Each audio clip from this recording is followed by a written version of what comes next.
para allá. Buenas tardes, hermanos, que el Señor les bendiga ricamente en esta hora. En el día de hoy vamos a compartir una pequeña porción de la Escritura en el libro de Lucas, versículo 16 al versículo 20.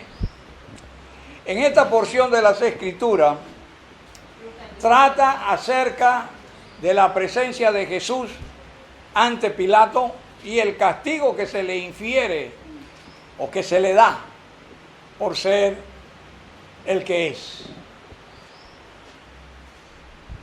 El Señor Jesús, estando frente a Pilato, Pilato le pregunta, ¿eres tú rey? Jesús dice, para esto yo he nacido. Y algunas cosas importantes queremos tocar aquí en esta hora, para que así también nosotros en nuestra vida como cristianos podamos realmente confrontar. En primer lugar, hermanos, las personas, tomando a Jesús como ejemplo, que tienen mando, ¿verdad? Las personas que lideran, ellos tienen que enfrentar una serie de situaciones generalmente negativas. ¿Ve? Y dentro de estas situaciones negativas que tiene que enfrentar es precisamente la duda que se tiene sobre ellos, si puede o no puede. Surge también la envidia. Cuando los fariseos y los sumos sacerdotes llegaron donde Pilato, el objetivo de ellos es hacer que Jesús fuera crucificado, sin importar realmente la razón. Ellos sabían que estaban equivocados, pero a ellos no les interesaba eso. A ellos les interesaba crucificar a Jesús, que Jesús fuera muerto. Y una de las cosas que nosotros encontramos aquí, que Pilatos, hermano, y esto es importante también para nosotros como cristianos, ¿verdad? Pilato quería congraciarse con el pueblo. Y para ellos llamó a Barrabás y puso a Barrabás al lado de Jesús. Y le preguntaba al pueblo, ¿a quién de los dos quiere que le suelte? Porque también era una tradición que había en el pueblo judío. Cada vez que había esta fiesta de los panes sin levadura, etcétera, ¿verdad? Se soltaba a un preso. Y Barrabás quería congraciarse. Y le preguntaba al pueblo, ¿a quién quiere que le suelte?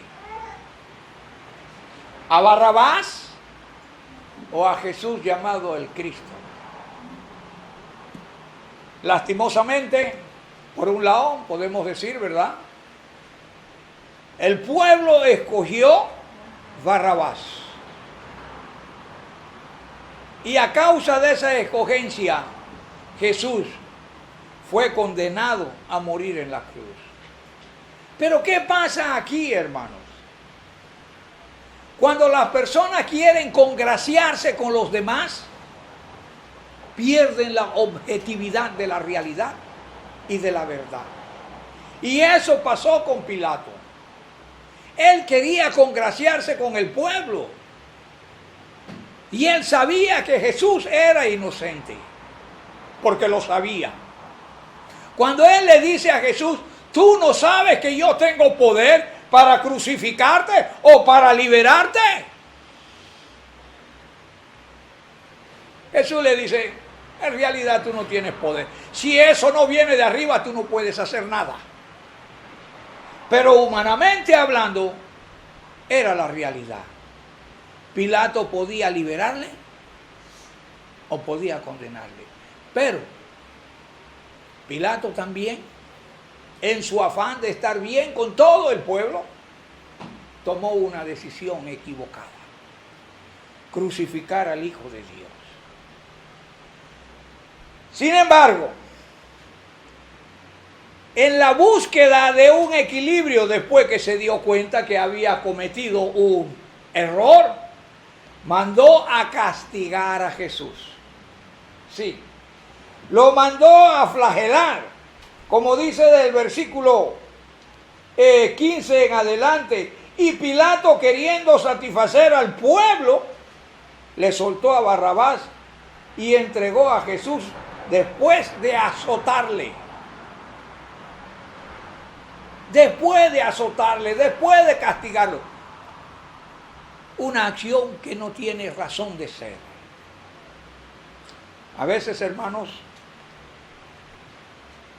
hay muchas personas que quieren congraciarse con los demás y accede a las peticiones. No, tenemos que ir muy lejos en nuestro país, en nuestros días, en estos momentos. Hay una situación que se da de esa naturaleza. La gente sabe qué es justo y qué no es justo. Pero el afán de congraciarse con los que están en el poder, simple y sencillamente quiebran la justicia para practicar la injusticia. Pero como dice Dios en el Antiguo Testamento, ¿verdad? Especialmente en el libro de Números, en el capítulo 23, ¿verdad?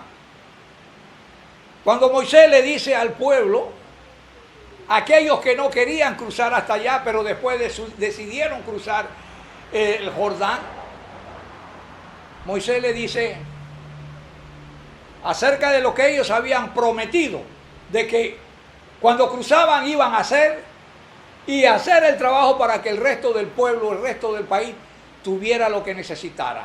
Y Moisés le dice, si lo hacéis así, van a ser bendecidos. Si no lo hacen así, dice, vuestro pecado los alcanzará. Donde quiera que vaya, lo van a alcanzar. Y esto pasó también con Pilato. Cuando usted lee la historia secular, hermano, la vida de Pilato fue un desastre después que él salió de Israel, ¿verdad? También, hermanos, en esta situación podemos ver, hermanos, en el 16, entonces los soldados le llevaron dentro del atrio, esto es, en el pretorio, y convocaron a toda la compañía. Allí, hermanos, allí en esta convocación hubo la más grande humillación que Jesús pudo tener. Hubo la más grande humillación que le dieron a Jesús. En primer lugar, vino la burla, ¿verdad? Fíjese. Primero, le vistieron de púrpura. La púrpura, hermano, es un color de realeza realmente. Y lo vistieron para burlarse de él. Cuando le pusieron también,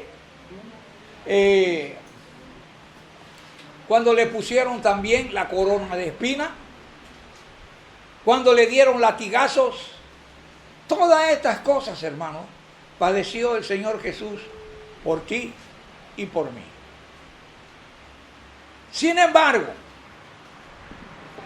alguien dijo una realidad que es precisamente la que se encuentra en el versículo 18. Y comenzaron luego a saludarle, salve, Rey de los judíos. Sí, en aquel momento simplemente se enfocó Rey de los judíos. Pero ahí no quedaba, hermano. El alcance de esta expresión era un alcance universal y también hasta nuestro día. Jesús es nuestro Rey. Él murió por ti, murió por mí. Y una de las cosas que dejó Jesús, hermano, se encuentra en el libro de Mateo capítulo 28, versículo 20. Llevar este evangelio a todos lados. Darlo a conocer. como leíamos esta mañana en la clase. El predicar, hermano, el profetizar.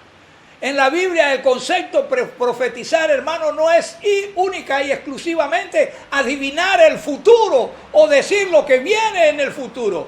Porque la palabra, hermano, literalmente significa boca de Dios. O alguien que habla en lugar de Dios. Como dice el apóstol Pablo también en Primera de Corintios. Segunda de Corintios, ¿verdad? Nosotros somos embajadores de Cristo. Damos a conocer las leyes del reino de Dios. Por eso Dios nos ha escogido. Para que seamos sus representantes. Para que demos a conocer, hermano, las maravillas del reino de Dios. Y como dice el apóstol Pedro también en Primera de Pedro, ¿verdad? Nosotros tenemos que dar a conocer la multiforme sabiduría de Dios. Sabiduría que llegó a través de Jesucristo. Pero esta sabiduría, para llegar a través de Jesucristo, hermano, llegó a través de mucho sufrimiento. Y la entrega de una vida. Por la vida de toda la humanidad. Por eso, hermano, Jesús es nuestro Rey. Dios le ha hecho, dice en Filipenses, Señor y Cristo. ¿Para qué? Para que en el nombre de Jesús se doble toda rodilla de lo que está arriba en el cielo, de lo que está abajo en la tierra y debajo de la tierra. ¿Qué vemos nosotros aquí, hermanos? Hoy día, ¿sabe usted que hoy día, hermanos, se habla mucho acerca de vida extraterrestre, etcétera, etcétera? Si existe o no existe, hay algo que nosotros podemos dar categóricamente como una verdad ineludible. El sacrificio de Cristo, hermano, alcanza el universo entero.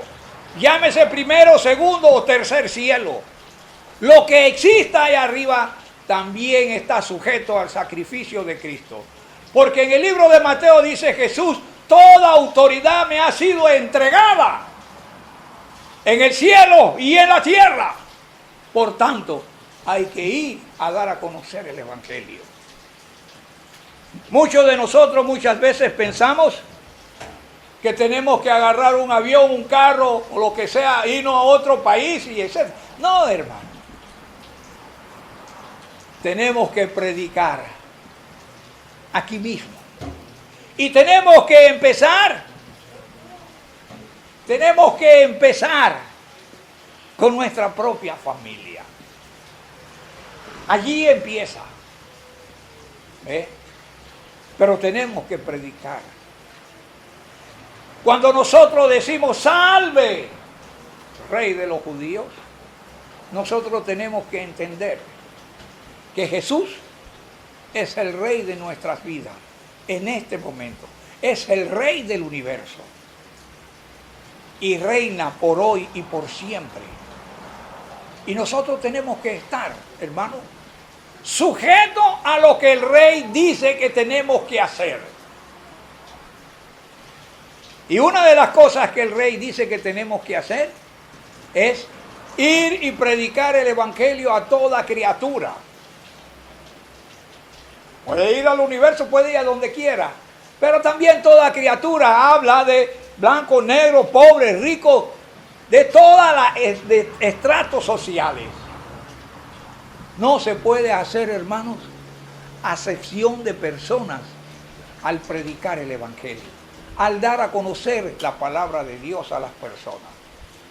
La palabra de Dios, hermanos, es tan fantástica que el más ilustrado del mundo puede entenderla como el más ignorante, porque Dios ha hecho esa maravilla. Sí. No necesitamos ser tan ilustrados para entender qué es lo que Dios ha hecho con nuestras vidas.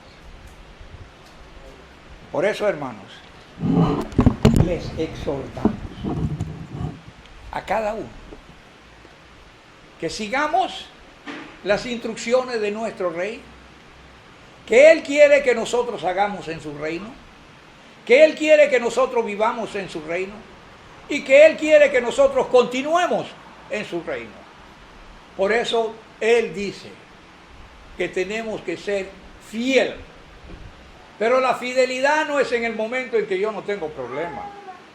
La fidelidad incluye momentos difíciles de nuestras vidas. Momentos donde ya casi creemos que todo se ha perdido, como pasó con el apóstol Pablo, ¿verdad? Cuando iba hacia Troas. Todo se estaba hundiendo el barco. Todas las esperanzas se habían perdido. Pero el Señor estuvo allí y Él llegó donde tenía que llegar. Hermanos, el Señor quiere que usted y yo y cada uno de nosotros le adoremos como verdadero Rey que Él es y le servamos como verdadero Rey. ¿Ve? Y que le amemos y le temamos. No es que le tengamos miedo, sino que le respetemos en todo el sentido de la palabra, estrictamente. Hermanos, queremos animar a cada uno de ustedes a que sirvamos a nuestro Rey, que fue sacrificado, que fue maltratado, que fue burlado y humillado por nuestras rebeliones. Dios quiere que usted y yo hagamos un mejor esfuerzo. Primero, para servirle. Segundo, para vivir mejor. Y tercero, para llevar su mensaje. Que el Señor les bendiga. Amén.